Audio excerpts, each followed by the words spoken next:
nature-based. It is. Everything is cycles upon cycles. There's a rhythm and a flow Mm. to life. We all have seasons. We all have winter seasons. We Mhm. all have spring seasons. This is Into the Hen House, a podcast for moms with littles. In this space, we share the stories, experiences, and wild wisdom of mothers.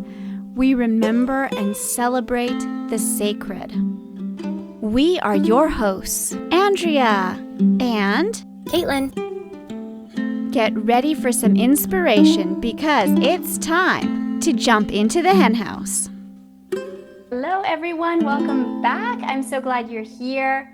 I'm really excited to share today's conversation with you. We have the extraordinary Natalia Morrison with us today, and she is a women's acupuncturist, or if you're in Florida, where she is, acupuncture physician, and very soon to be Doctor of Eastern Medicine, which is all just really, really fascinating. So welcome here. Thank you for being here.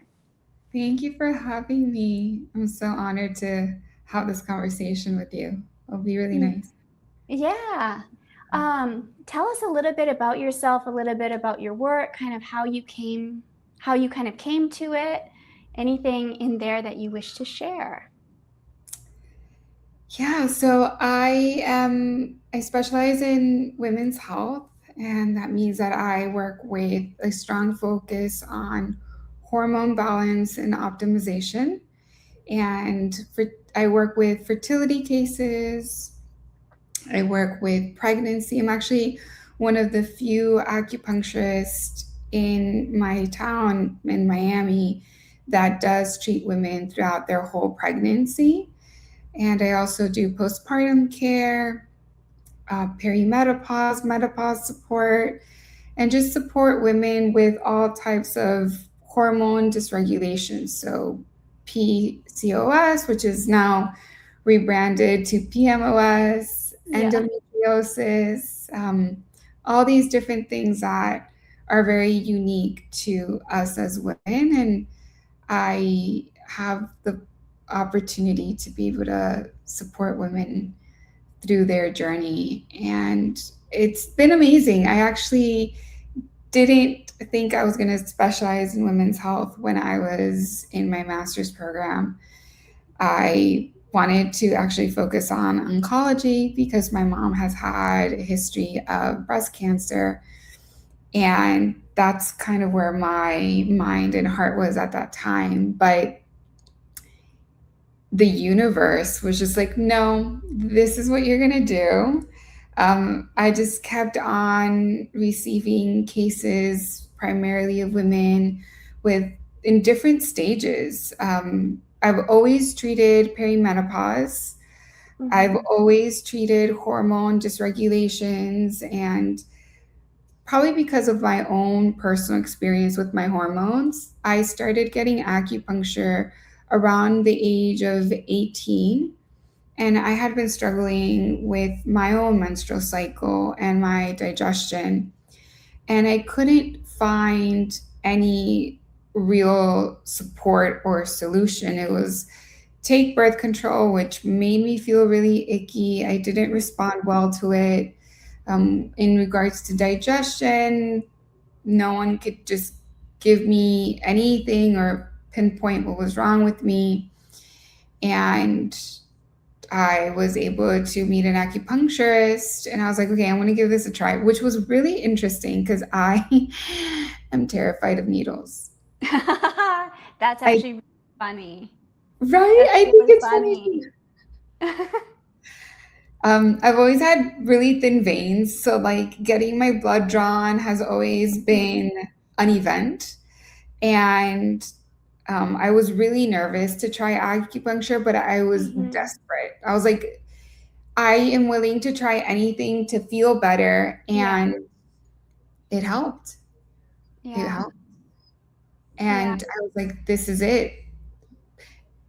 one of the things that stood out for me the most was it didn't only help me physically feel better, it also helped me emotionally, mentally, and spiritually to feel more at ease.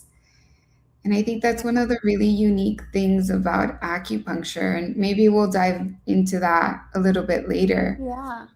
But that's kind of the gist about me Yeah. and how I started. Yeah. So because there's with acupuncture, there's kind of a wide range depending where you live. There are some people who are extremely highly trained. There are some people who took a weekend seminar and then for whatever reason are allowed to call themselves acupuncture. But there's also, so I guess there's, figuring out who you're seeing and hopefully one with more experience. Yeah. Well, You I know, could talk a little bit about that actually. yeah, share a little bit about that. Because I Yeah. think sometimes, depending where you live, it can be less regulated, which is sometimes a good thing, but it makes it hard to find maybe like a really great person. Yeah. And then I think some people only do dry needling, which is kind of like one element, but that's not really, it's sort of acupuncture, but this is just my interpretation. So you can correct me. But it's not but there's like a whole lot more to acupuncture. Like you can really get into like a whole constitutional, like it's much bigger than just loosening muscles. Yes. So Yeah. It is. And I'll I'm turn the glad floor that to you. you brought this up. It is a topic that I feel very passionate about. And I think, no, I know it's extremely important for people to be very well versed and educated on this specific thing that you bring up. So each state um, provides licensure for a variety of different healthcare providers. Most states in the US do provide licensure for acupuncturists. And in the United States, in order to get a license in acupuncture and call yourself an acupuncturist legally, which is managed through the Department of Health, you have to have a master's degree and you have to sit on 4 medical board exams. Okay. So our master's program is extensive. It includes anatomy, physiology. So we see a lot of Western science. It's really important for us in our medicine to understand Western medicine because that's the reality in the society that we live in, right? Yeah. And then on top of understanding and training in Western medicine, we specialize in Eastern medicine or Chinese medicine. And we learn about botanicals and herbs, how to combine them, when to use them, based on what symptoms. That's one modality. The other modality that we use is acupuncture, which is a use of fine filiform needles in a variety of different places. We also do cupping, gua sha, moxa or heat therapy, tuina. There's all these different things in our toolbox that falls under our education and our licensure. Okay. Now, there are programs now for us to obtain our doctorates. So I'm in one of them. I'm almost done. And that's been amazing. And I chose a program that has a very strong focus on research. That was really important for me. Now, there are states, I believe Alabama might be one of them, and Mississippi, that they currently don't have licensure requirements. And I could be wrong on the state, but there's a few out there that don't have licensure requirements. So if you live in one of those states, what you could do is ask the acupuncturist where they went to school and if they've chosen to get nationally board certified, um, or if they're licensed in a different state. And that's just going to give you the confidence to know that the person that you're trusting is highly trained and educated and is going to make sure that nothing wrong happens to you. Yeah. Right? Yeah. Now, you mentioned the weekend courses. So I think because acupuncture is so effective that there are a lot of other healthcare professionals that want to do acupuncture. And I mean, I don't blame them. I've seen amazing results with my patients throughout the years. So I get it. So right now, chiropractors and physical therapists in certain states, not all states, have added the specific technique of dry needling. Dry needling is a form of acupuncture. It's a very specific style of acupuncture. So we have different styles of acupuncture that we do depending on what our patient needs, right? So trigger point therapy kind of falls under that same umbrella term as dry needling. And it's effective for pain management, for muscle recovery. We see this a lot with athletes. Now, the unique thing about dry needling, especially when performed by a chiropractor or physical therapist, is that the needle is not meant to be retained. Okay. So you insert the needle, you stimulate the needle, and then you take the needle out. Okay. And so those are the differences. But if you're looking for pain management, you can go to acupuncturist that can do all that, but also take into consideration your constitution, your overall health. If you're a woman, your hormones, things like that as well. Okay. Yeah. Yeah.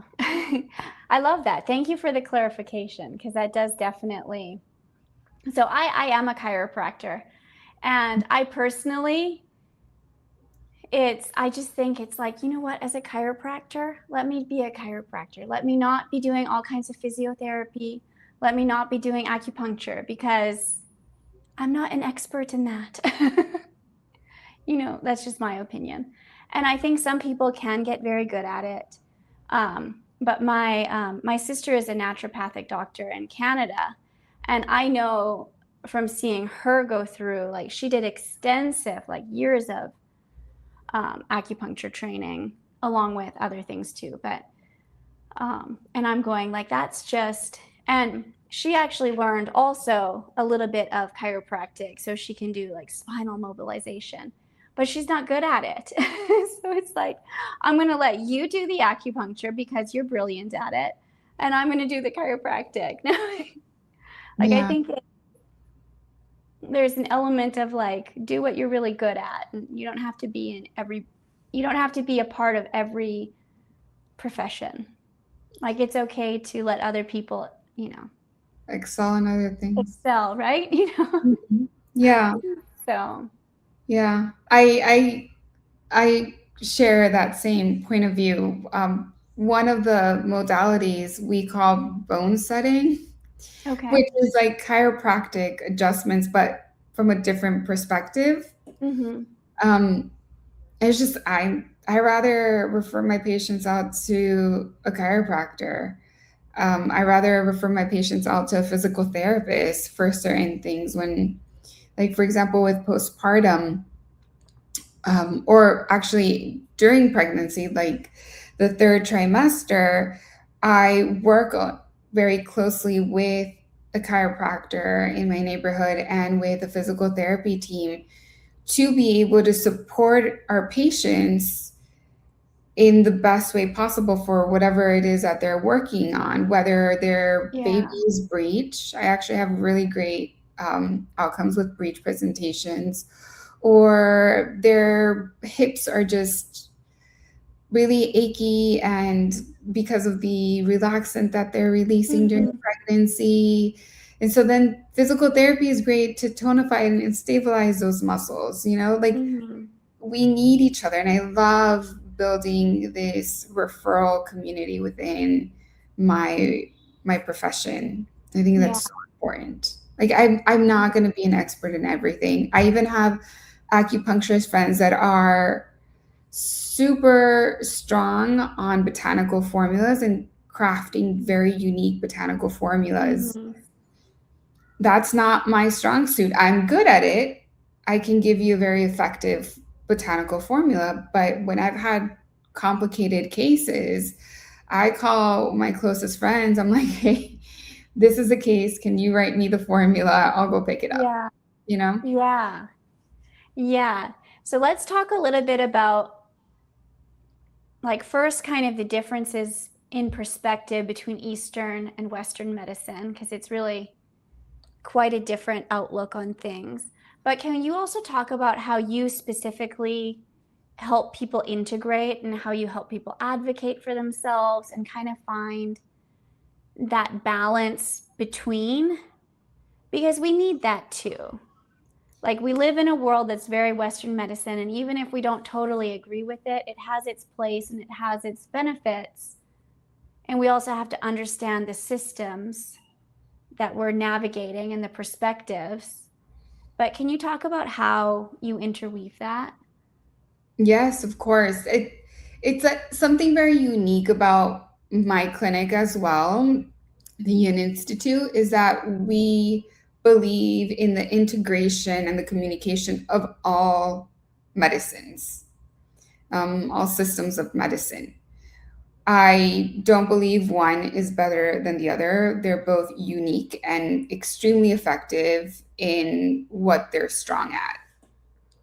I am always helping my patients advocate for themselves and teaching them how to be able to ask certain questions from their Western medical providers.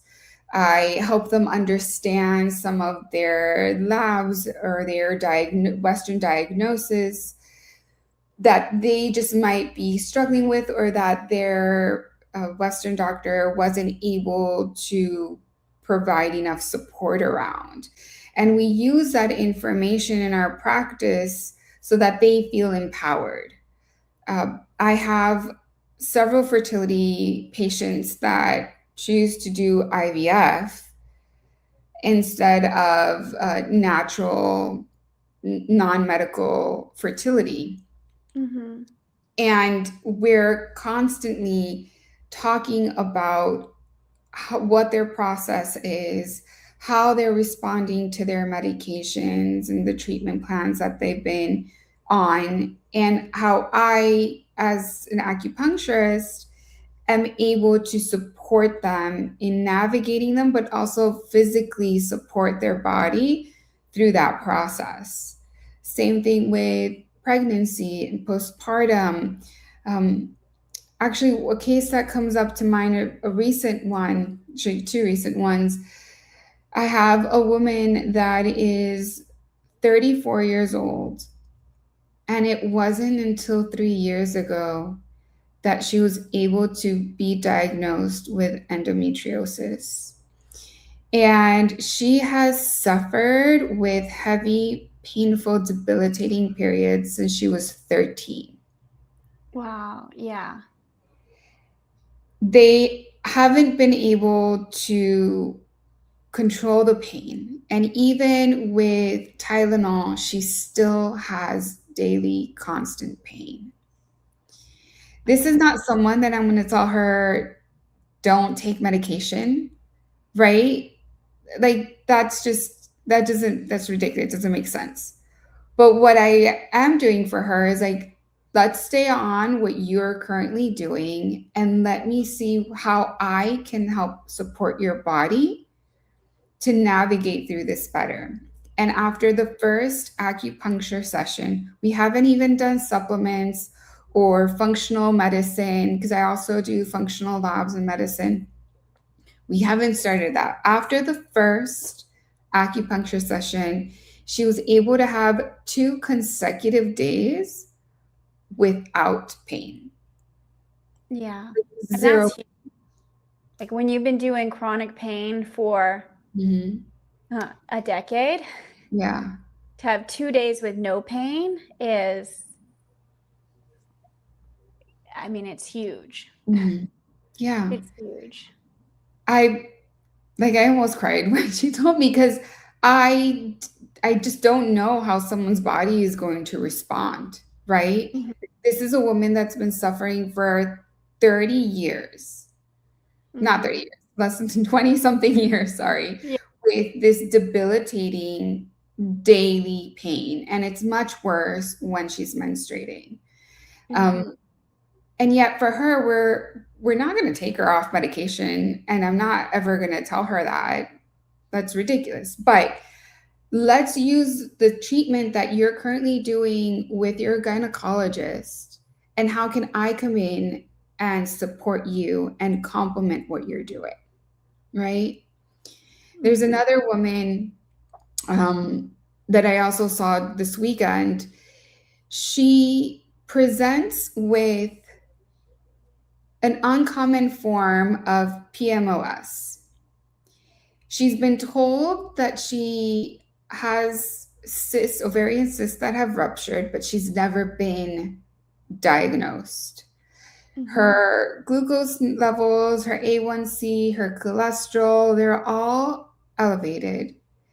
Her physical symptoms also match with PMOS, which is more of it's a metabolic presentation. And a lot of women have been dismissed or haven't been diagnosed because they don't have the facial hair and they don't have the ovarian cyst. But those are just 2 of the common symptoms or side effects that can be manifested. And so with her, we're using functional labs, understanding what her body is doing, what her history has been, and diagnosis and treatments have been with her Western medical providers. And I get to get all that information and communicate and explain it to her in a way that is digestible, Mhm. and create a plan of attack in a way of like, okay, this is Yeah. our plan. And yes, continue going to a gynecologist. And these are the questions that you're going to ask. And when you make that appointment with your fertility specialist, these are the things that we need to keep in mind. Mhm. Right. And that for me is really important, probably because of my own history. Like I mentioned, my mom had cancer as well. Mhm. So it bridging that communication piece between all medical systems is important for me, because I find it to be very empowering and freeing for my patients. Yeah. Yeah. And people need that. And I have to say, like, when you're talking about it, like, for those who live in a female body, we need people who specialize in the female body. Like it's wild when, like, you read stuff on Instagram sometimes and you're like, gosh, can that really be true? Yeah. Like that people weren't required to include women in research studies until, I don't know, Recently. 1998 maybe. Don't quote me on that. I don't know for sure. But it's kind of where you're like, wait, what? Like Yeah. that's in my lifetime. Like that's wild. And I looked it up and it's like, okay, yeah, that actually is true.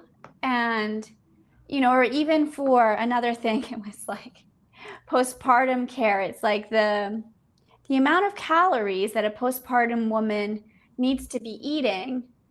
And again, it was like I read this in an Instagram post and I'm going, can this be real? Like, how is this even possible? It's based off of men. It's It based is. off of the male body. And then Mhm. just changed. And I'm going, that's crazy. Well, even Mhm. the whole thing around fasting, right? Most of the information out there around fasting, or what's mainly seen through these social platforms, are Mhm. geared towards men. Yeah. Any woman that I have that tells me, "Oh, I wake up and I just have a coffee and I fast for the rest of the morning. I'm like, are you insane? Like, you are keeping your cortisol levels high. You're confusing your hormone fluctuation. Like, the first thing you need to do as a woman when you wake up is have protein and fat. And you need to downregulate your nervous system. If you want to fast at night once the sun sets, which is more in alignment with Chinese medicine. During the day is yang energy, it's activity, it's movement, it's creativity, right? And then at night, our digestive system slows down, we're able to rest. This is the time that is ideal for you to fast. You're not as active, you're not using so much brain power. So flow with using the cycles of nature to support your cycle as well and your routine and rituals. Yeah. Now, within Eastern medicine, is that a little bit like there is a little bit more of a focus on cycles and on like kind of the more of a nature-based way of looking at things? Yeah. Or an ancient way of looking at things, perhaps, because traditional Chinese medicine, gosh, has been around for a really long time. Yeah, at least 3 to 5,000 years if Yeah. someone decides to like make a final decision on that. But yeah, about 3 to 5,000 years. And Yeah. yeah, I think it's nature based. It is.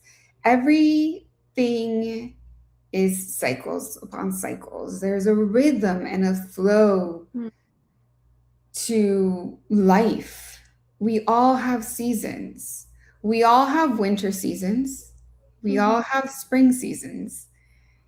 Right? I'm sure that you've seen that in your own life.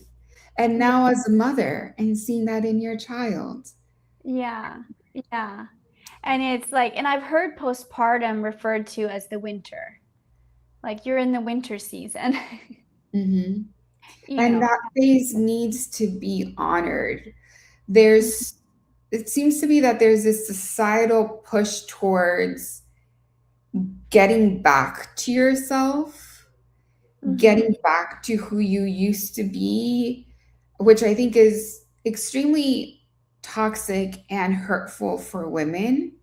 And there's this urgency in a way of getting back to work after a 3-month time at home, or some women go back to work a month and a half later.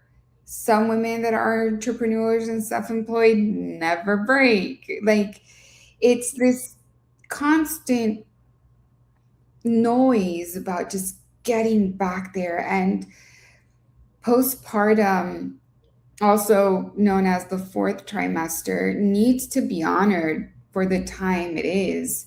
And in Eastern medicine, we talk about the first 40 days of just not leaving your house, not walking barefoot, not taking cold showers, not being exposed to the wind or the elements, drinking soups and cooked vegetables and everything that's in some way like cooked, pre-digested. So it's easier for your nervous system, staying warm, being bonding with not only your child but yourself, and getting reconnected with the inner part of yourself. It's interesting how you said that. I definitely noticed that cultural. It's like, okay, it's been 3 days, chop chop, like let's get back to life. And it's like, okay, I can't even walk by myself yet, so no. But even someone had said like, oh, you need to be taking cold showers because you need to like, prepare your nervous system to be stronger. And I'm going, I don't need that right now. I'm like, I've been through enough right now. Like the cold showers, that can wait. I mean, it can wait years if it needs to. Like my nervous system my body doesn't need to be shocked right now, to do something hard so I can be strong later. And it's like, this is not the time for that. You just did something. I just did something epic. It's like, there's no need. Yes, you did something epic. You spent 9 to 10 months creating this little human and then brought it into the world. Like, you don't need to take a cold shower. No. It's like, no, we get to have warmth and rest. And if I want to sit on the couch or lay in my bed for 3 months, Please do. That's okay too. I mean, I did want to get some movement, but you felt but that. there was like but there was no hurry for that, you know. Like my first walk was to my mailbox. And I'm like, okay, I'm done. That's enough for me for today. I'm going back in to lie down. You have to follow your intuition. Your body will tell you when it's ready to do what it needs to, especially after postpartum. But, you know, acupuncture helps with building that intuition. Yeah. Helps you and also building the inner strength. Like postpartum is interesting because you are still your old self, but you're also your very new self, but they haven't integrated quite yet. So you don't necessarily know who your new self fully is. Like, it was funny, like when I went first, like in those first weeks, it was like I didn't really remember myself pre-baby. It seemed like that was someone else's life. I had vague black and white film memories of her, but it didn't even feel like me. And it took like several months. And then I'm like, okay, I actually am like remembering my old, like who I used to be, and like the parts of her that are coming forward and blending. It was a really strange. And I don't know if other people feel that, but for me, it felt like that. It was like this very clear delineating line of like, it felt like an entirely new lifetime. Like I got put on a new timeline, and this was some like movie I had watched previously or something. Like, not that I didn't have memory, but it felt so distant. Yes. And so it was, the reintegration was interesting. And knowing what I've experienced with acupuncture is, I think that it has a way of tapping into like the things maybe that are more subtle within us, and like drawing the truth of us somewhere into like, I don't know. I'm like talking with my hands for those people listening. I'll come up with the words now. But like almost to the surface, like where you can blend them and work with them, but you had trouble finding them before. Like there's something very living about acupuncture. Yes. And I understand the struggle on how to describe that. Yeah. For me, that piece was recognizing that I was an angry teenager, and how in a way I pulled myself away from the world. And as I continued to do acupuncture, even once I was feeling better, it was softening the edges around the discomfort and being okay with the things that had hurt me, that made me angry. And I felt more alive. I felt more myself, more curious and playful. Like you said, there's something very living about it, because I'm not adding anything to you. There's nothing in these needles, right? For me, I think of it as your body is stuck in this loop that is causing you physical discomfort, but it could be causing you mental discomfort or emotional discomfort. In fact, I often work with people that are just coming in for grief, heartbreak, and loss, where it's not physical pains and discomforts, everything else is fine, but just grief, heartbreak, and loss. And unprocessed emotions have a way of showing up in physical symptoms too. It just takes a little longer. Yes. So if you suppress them or you're ignoring them or you're like, I don't have time for this right now, it settles into your tissues. And then sometimes it can look like chronic pain, or it can look like insomnia, digestive issues, painful periods. It can manifest in a variety of different ways for different people. But it is a very living experience. And for me, I'm creating this code in a way. I'm like, okay, I put these needles in and they work like little antennas, and I'm helping your body remember this code. It's like, okay, this is what I need you to do so that you can start feeling better again. And so every session, we're remembering that code. Right. Until your body is able to integrate that into its cells, into its memory, and hold that on its own. So this reminds me of, you had made a post, and I'm going to have to look because I wrote it down. Where did it put it? Oh, I wonder you had said, here. You had said the body is designed to restore rather than be depleted. And this feels like that's part of the mechanism of like helping, but it's not telling the body what to do. It's trusting that it already knows. You're just helping it remember the original blueprint. Yes. Yes. 100%. Which is restoration. And many, many, many women, and I would say, in motherhood, it's maybe even in some cases to a larger degree, there's a lot of depletion. And I know that you see that because I know that, like, I've worked with moms for, itchy eye. I've worked with moms too. And it's like, moms are really depleted and they have a tendency to put themselves last or just have trouble finding the time. And I get that. Like, self-care it looks different. Yes. When all of a sudden there's like a lot of other things you have to manage too.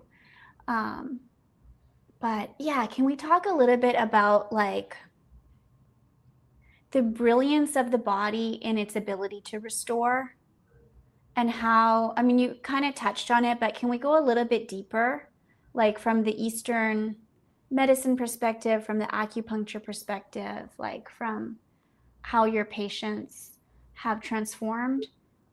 Yeah. Even Western medicine has found that our cells are able to heal and restore. Even the liver is able to heal itself, which is one of a very complex organ, right? Yeah. The liver possibly has out of the body, like the most ability. Like you can almost regrow a part of a liver. Yes. Yeah. Like it's really, really super regenerative tissue. It is. And every cell in our body does that. We are ourselves and we have been for our whole life, but this body that I have right now is not the same body that I had 10 years ago or even 5 years ago. Not at a cellular level. It's not the same. And to your point earlier about acupuncture being life is constantly moving and breathing, and our bodies, from a Chinese medicine perspective, right? Our food is life, and that gives us a form of qi when we consume it. So our quality of food influences the quality of chi that our cells and our being can hold. Right? You're going to feel different when you have a pizza with a lot of cheese compared to cooked veggies and like cooked salmon, right? And it's going to feel different if you have pasta with veggies and an ice cream for dessert or a salad, right? It's different. You're taking in different sources of energy, and that's going to feel differently within your matrix. So the same thing goes for the air that we breathe, the way that we breathe. A lot of people that have experienced shock, trauma in one way or another get stuck here and breathe very superficially and don't consume a lot of chi or energy from the air.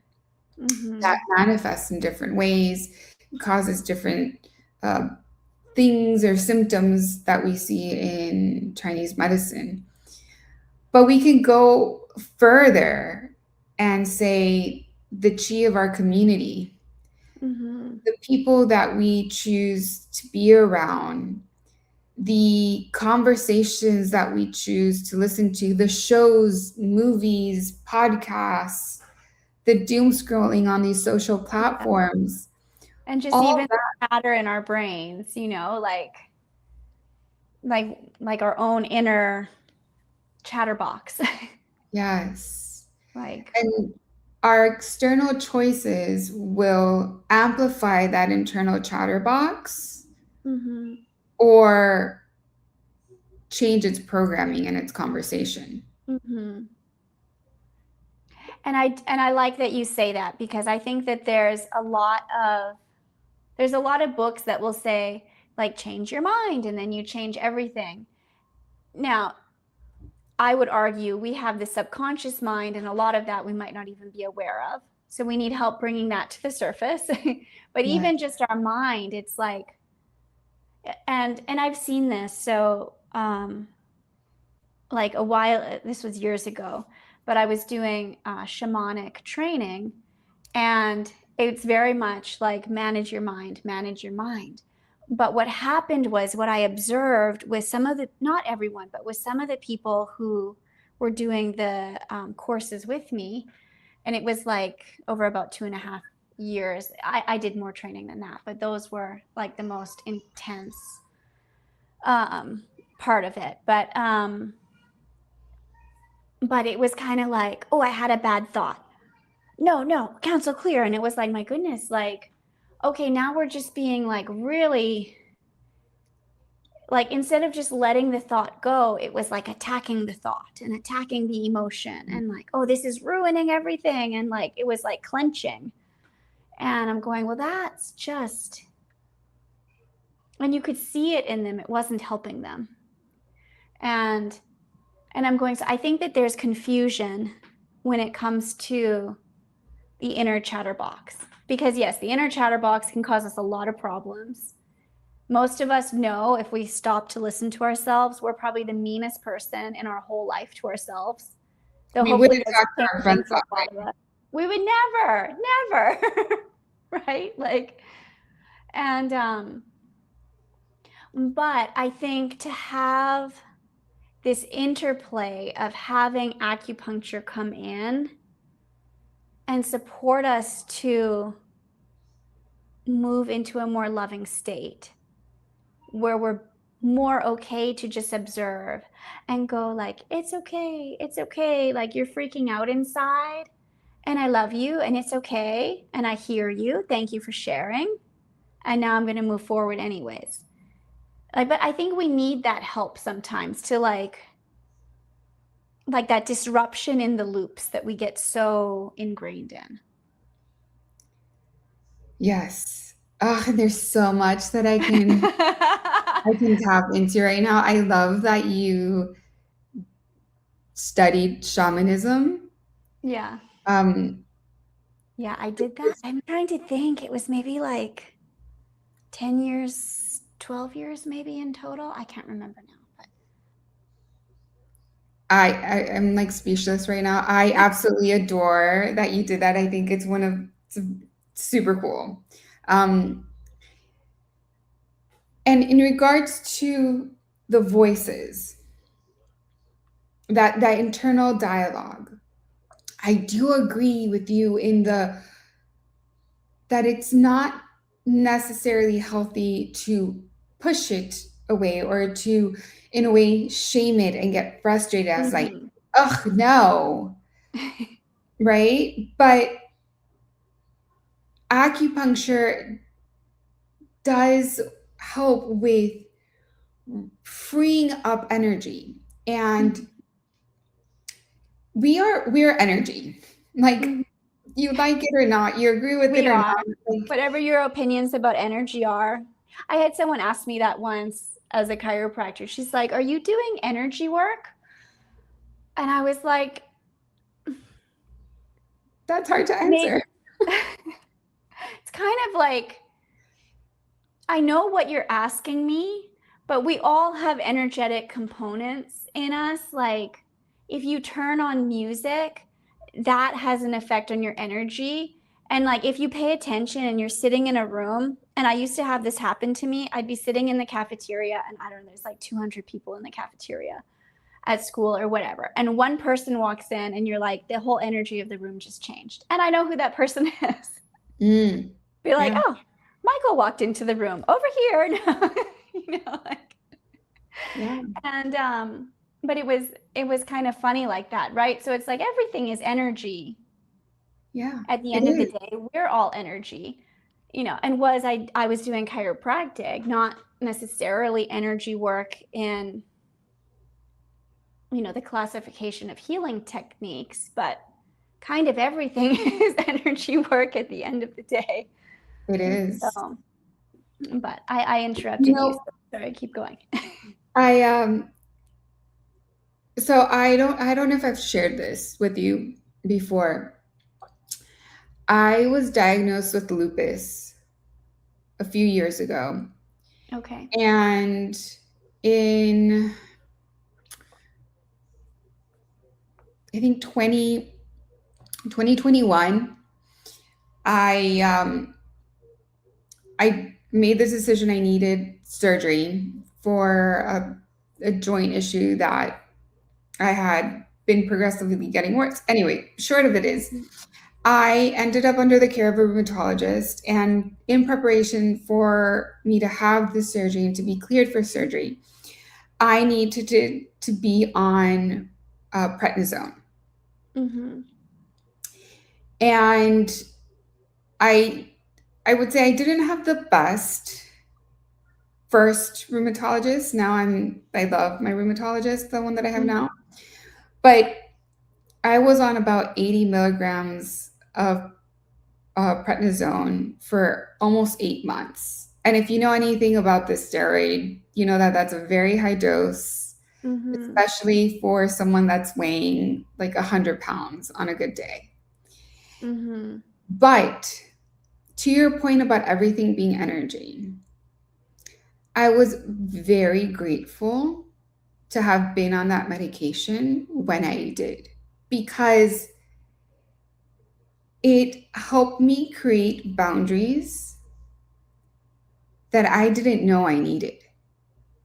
I was able to observe people in a different way and realize that certain people that had been in my life were not healthy, that I needed to step away from these groups and these communities that were creating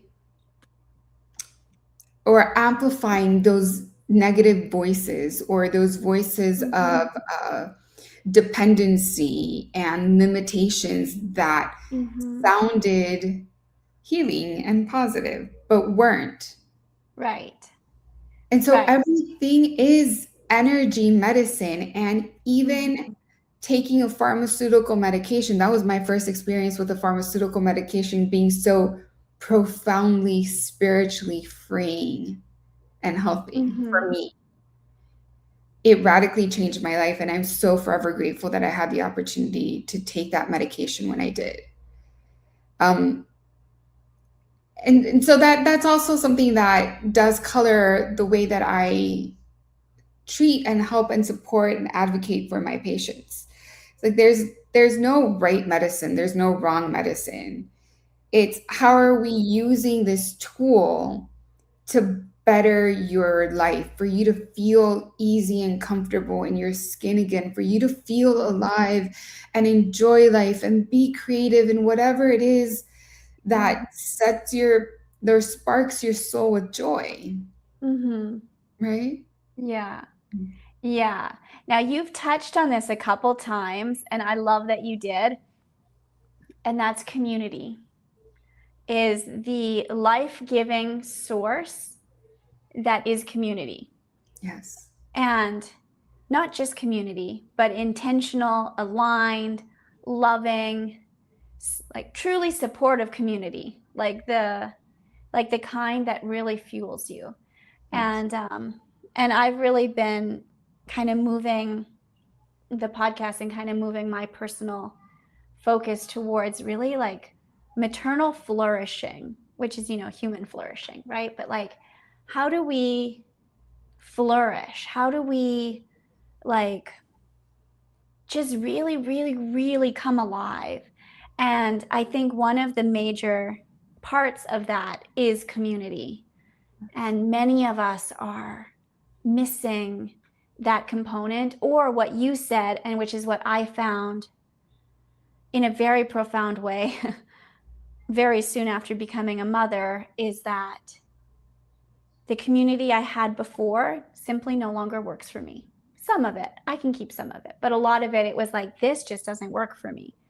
Like, I can't do, oh, I screamed at you because I love you so much. You really needed that. And it's like, no, my baby is 3 days old. I don't need to be screamed at. Thank you very much. I don't. Like, that's not healthy. And I'm like, I'm so done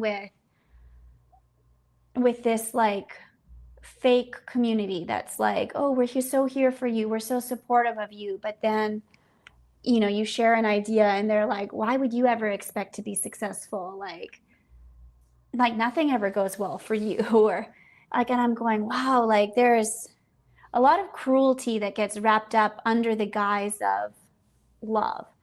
And it became for me, it's like, no, this is not community. This does not promote my flourishing. This does not promote my well-being. This is just, the misalignment is so huge.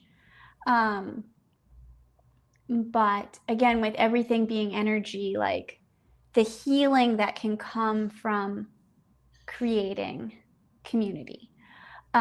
But you have been involved with doing women's circles and mothers' circles.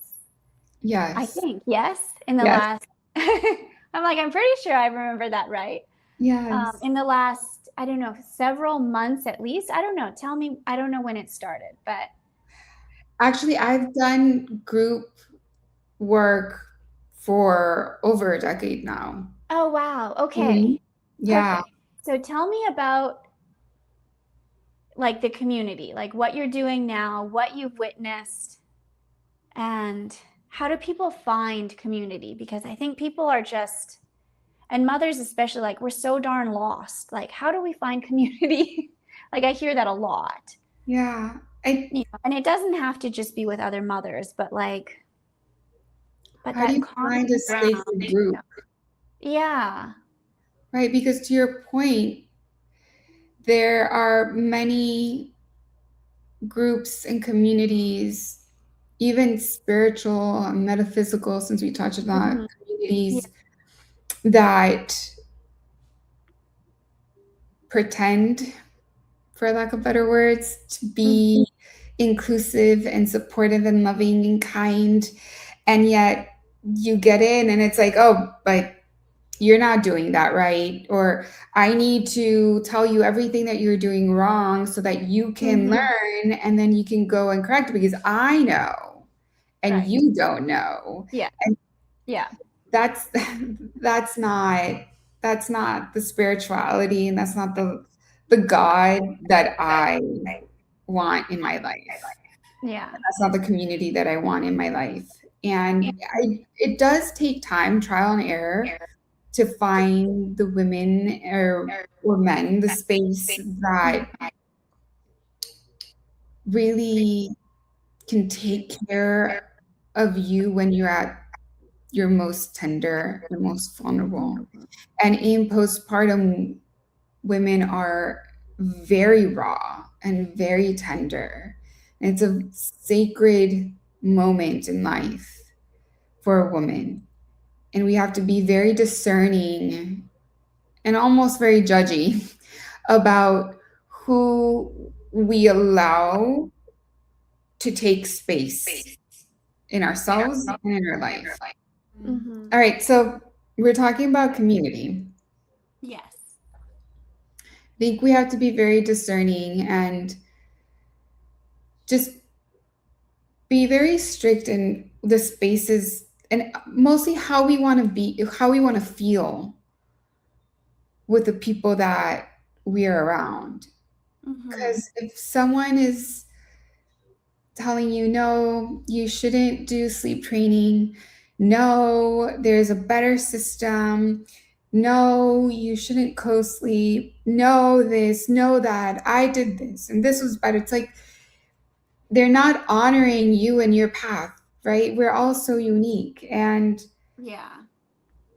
as women, I feel like it's so important for us to just genuinely support each other without judgment and shame or this idea of competition. I mean, it's taken me a long time. I'm 40, and I feel like just recently I've been able to really have a community of women that really nourish my heart and soul whenever I'm around them. Before we met today, I was at an event and there was 6 women, and one of them at one point, she's like, I'm so sorry, I was coughing uncontrollably. And then she looks at me, she's like, I remember during our last event, you had said, no, it's okay. Just cough. I'm like, yes. Every time you cough, I'm like, yes, keep coughing. I know we're supposed to be in meditation, but I know also you're letting things go. Like I'm here cheering you on. So even if it's disturbing because there's a cough, also I know that this woman is healing and processing, and of course I'm going to celebrate her. That's the women that I want. That's the people that I want in my life. That if I'm crying and I feel broken and lost, that they're also going to be my biggest cheerleaders. Yeah. Yeah. And I think that is, I mean, that's just so beautiful. And community is just like when you can find that. But what you said, like finding, like if you come home and feel drained or you feel worse about yourself when you're around people, like maybe that's not the community. Like it's time to change it up a little bit. And, but like, do you feel supported? Do you feel loved? And people don't always have to agree in order to still feel that support. Yes. You could be like, hey, that wasn't my choice. I maybe don't even agree with that choice, whatever it might be. But that doesn't mean that my choice is better because we're different people. We have different histories. We have different needs. We have different lives. We have different constitutions. We have different energy. Yes. And and then there's the version that is today and the version that's next week, and those could be quite vastly different humans too. Yes. Even within one individual. which is what I often joked about. I'm like, wow, we've got a whole new human on the table here at this time. Yeah. And it's like, because they did something, and sometimes it would be like, what did you do? Because this is amazing. Or what did you do? Because, whoa. Like, not in a bad way, but just like, who's in town? Like, like Yeah. usually you could tell if people didn't get along with their parents or their sibling or something, and they're like, I just spent the whole weekend with my family. And you're like, okay, yeah, your body is sharing the news. Yeah, and they get drained. Some people feel drained after being with their families. Yeah. Yeah. I actually This is wanted to say beautiful. one more thing Yeah. Share. back in my head. I I also want to bring up the understanding that sometimes we also struggle and may be having depression or these dark, stubborn slumps in our life. And sometimes that can make it very difficult to build community and reach out to community. And so I encourage anyone that is feeling that way, that is really struggling, that life just feels like a big wet blanket over their head and they don't know how to get out of it or how to build community. One of the gentlest things that you could do for yourself is honestly start getting acupuncture. You don't need to tell your acupuncturist that you're struggling if that feels very raw and vulnerable for you. But you can say things like, I just want to feel better. And if you're consistent with it little by little without needing to talk about it with anyone, you're going to start feeling that heaviness lift up where you feel inspired to go to an event and call that friend that you haven't spoken to in a year or more. So since we were talking about the voices and the Yeah. negativity, I thought that that was really important to Yeah. share because it is also something that I have seen with some of my postpartum moms that Mhm. there's your hormones drop. You Yeah. give birth, your hormones crash. The Yeah. same way in menopause, your hormones crash. Those are the two moments in a woman's life where we have a drastic drop in our hormones. And as women, Yeah. our hormones influence the way that we feel about ourselves, the way that it Mhm. engage with life, but the way that we process information as well, Yeah. right? And it's important. And for all my pregnant moms, when I'm doing labor prep, I tell them, I need you to remember your hormones are going to drop. You're going to feel weird. You're going to feel disconnected a little bit, like you're Yeah. watching a movie and this is not your life. And there's other things that may happen to you. Know that it's temporary. Your hormones are going to get back. It's your hormones. You're not broken. There's nothing Yeah. wrong with you. And Yeah. at the same time, there's some women, and if you haven't given birth, but you feel that way, just come in for acupuncture. Little by little, you're going to get just that Yeah. spark of life back in. Yeah. Reach out. Reconnect. Yeah. Yeah. All right. Oh, Natalia, thank you. This was so beautiful. Yeah. This was I loved so our beautiful. Yes, and I love that it was like only half what I had even sort of tentatively planned, and the rest of it just was exactly what it needed to be, and I love that. I agree. I feel like our I'm super happy. conversations do that. Yeah. Yeah. Yes. Well, thank you for being here. Thank you to our beautiful listener. Thank you for listening. I will be sure, sorry if you can hear screaming in the background. I will be sure to include all of Natalia's information in the show notes so you can connect with her and learn more about acupuncture and Eastern medicine.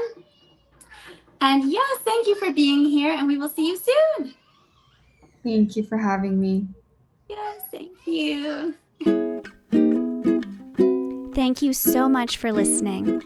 If you are loving this podcast, please go ahead and subscribe and and leave us a review. Both of these really help the show. As you go out into the world this week, know that we are sending you so much love and wishing you a wonderful and beautiful day. And we will see you back here soon.